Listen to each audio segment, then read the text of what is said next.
On this day in history, September 10th, going way back 210 BCE, the first emperor of a unified China passed away.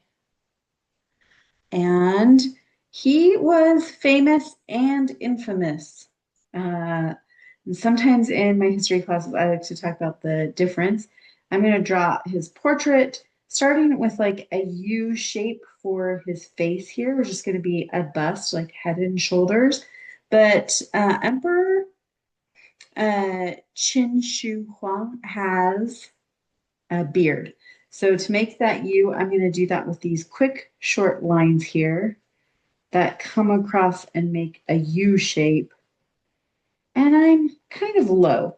Here's the middle of the page, and I've come below it with this U shape. And his beard is also kind of covering his neck too, so we won't be drawing the neck. So I've got this fuzzy beard, and then the line for the rest of his face comes up here.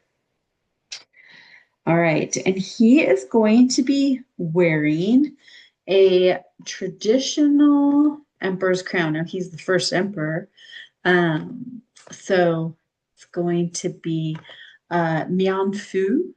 And it to me kind of looks like a flat, well, it's a flat piece on the top of his head. So we're going to bring his head up, kind of complete his not all the way. Like his head is going to come up in a like his forehead reaches up, but then this part is going to be covered by this part of his crown, Mian Fu. So I'm going to make a little bit of like a curvy rectangle here. And then on top of that, there's going to be a rectangle that comes across. So it kind of covers up this part. And over like a really flat topped crown. There we go.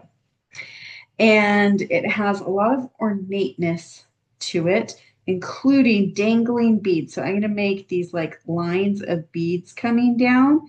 I'm just making like little circles that are reaching down from the ends. So like here, it's going to come down and it's coming from this end. So we're going to have beads all along here, dangling down.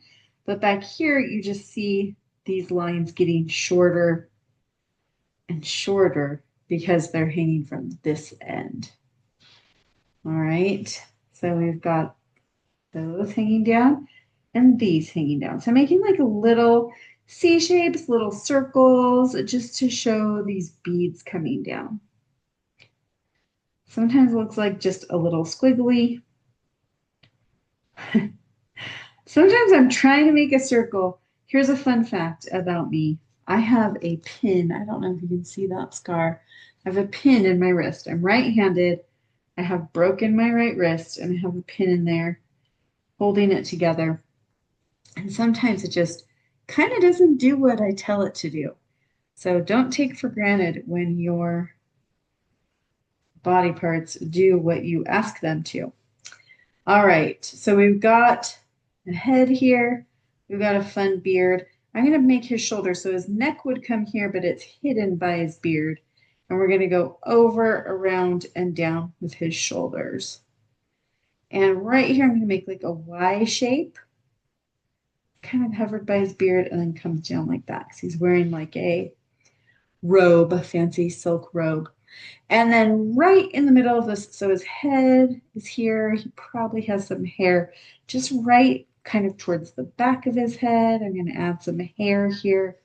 And right in the middle of his head, I'll add two eye shapes. Now, why was King Qin Shi Huang famous and infamous? He's famous because he won a battle, a big battle, many battles with all of the different states of China. And the Qin was the winner. He was the leader of the winner. I'm going to add some eyebrows here. And so he was victorious which means he was famous, and he named himself emperor, sort of invented that role for himself. And so he was this powerful leader. Why was he infamous? Right next to the eyes, I'm going to make a C shape for an ear here, C shape for an ear here. I always make my noses super simple. It's the letter L.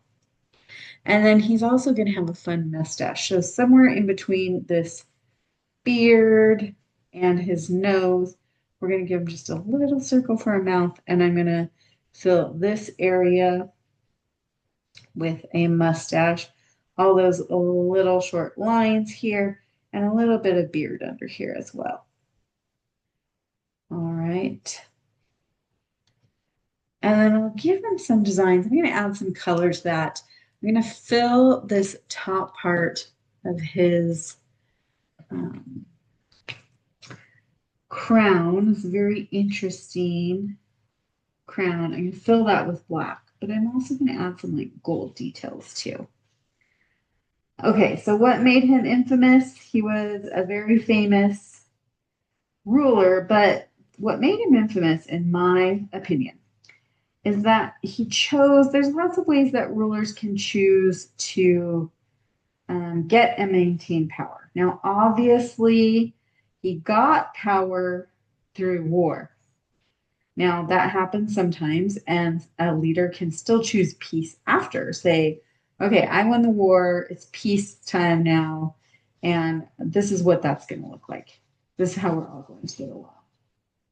And that's what this emperor did. But the way he decided to have people get along is to force them to do that.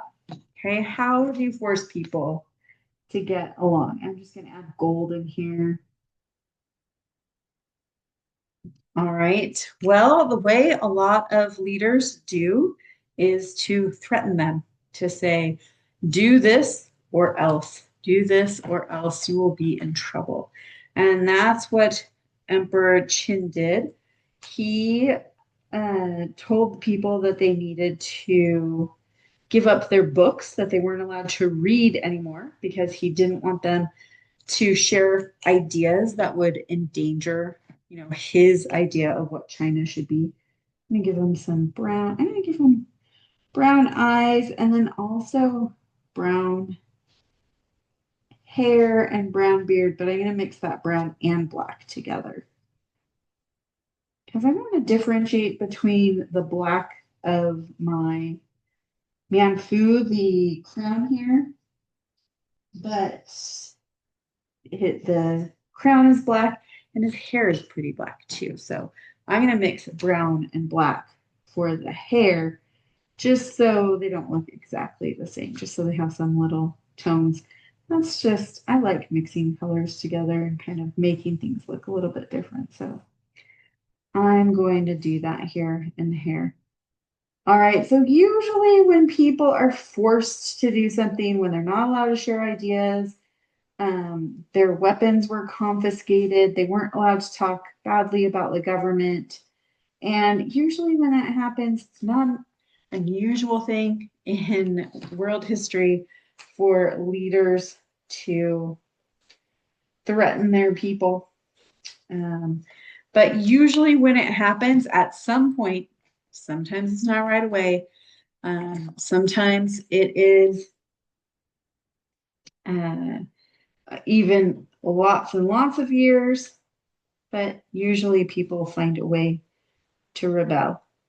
And so he was not a beloved leader because of his enforcement techniques. Now I'm just giving him like some interesting design on his robe so that it looks like fancy Chinese silk.